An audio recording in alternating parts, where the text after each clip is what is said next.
منطقة بير مسعود دي من أخطر المناطق والشواطئ على مستوى العالم، ده في اعتقادي. رغم كده تلاقي إقبال الناس عليها. الناس بقت هقول ايه بس وقد ايه مش فارقة عندهم، وبيعرضوا نفسهم للخطر، وبيحصل فيها قصص. شوفوا جايين هنا بيعوموا بقى وكده، قاعدين بقى مش فارقة عندهم بقى الخطورة وكده. بيحصل فيها مشاكل وبيحصل فيها حاجات وحشة كتير. فيا ريت يا جماعة اللي جاي اسكندرية يستعمل المنطقة دي هي فعلا في الهواء ملهاش مثيل، كهوا وقعدة وكده. ساعات الواحد بيجري ليها كده علشان يقعد في هوا، طيارات هوا فيها. شايفين قاعدين بيعوموا، والقعدة والنظام كأن شاطئ وطبعا بيحصل فيها قصص مأساوية كتير. مفيش فايدة، حتى اللي بينزل بيتزحلق وبيقع ومبيعرفش يقوم يقع خلاص اتورط.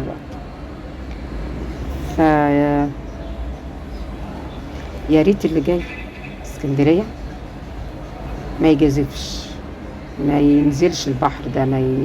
ده مش للعوم يا جماعة والله. الشواطئ الخاصة بالعوم نفسها ساعات احيانا بتكون خطر. احيانا بحر اسكندرية الموج بيبقى عالي جدا، والموج بيبقى خطر جدا بقى. الموج عالي، اسكندرية بيسحب معروف.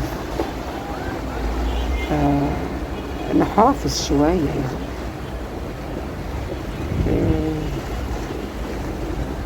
ناس مش فارقة عندها للدرجة دي. فهي المنطقة دي كمان بيجي الشباب اللي هو اللي عندهم مهارة في السباحة، بيعملوا بقى سباقات هنا فظيعة المنطقة دي. هي المنطقة عشوائية جدا. شوفوا مش فايدة، منطقة عشوائية جدا، ما فيش حماية فيها ولا فيها أي. هو بحر والصخور، والناس بتحب الحاجة السهلة.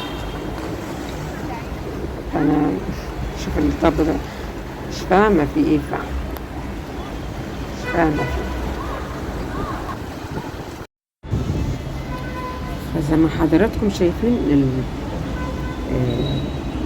عاملين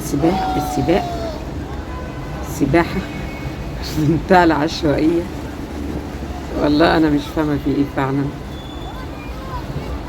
هو ده تقريبا طفل اهو، وهي المنطقة أساسا صخور في صخور، والبحر كله صخور تحت. المنطقة دي من أخطر المناطق على الصعيد العالمي أعتقد.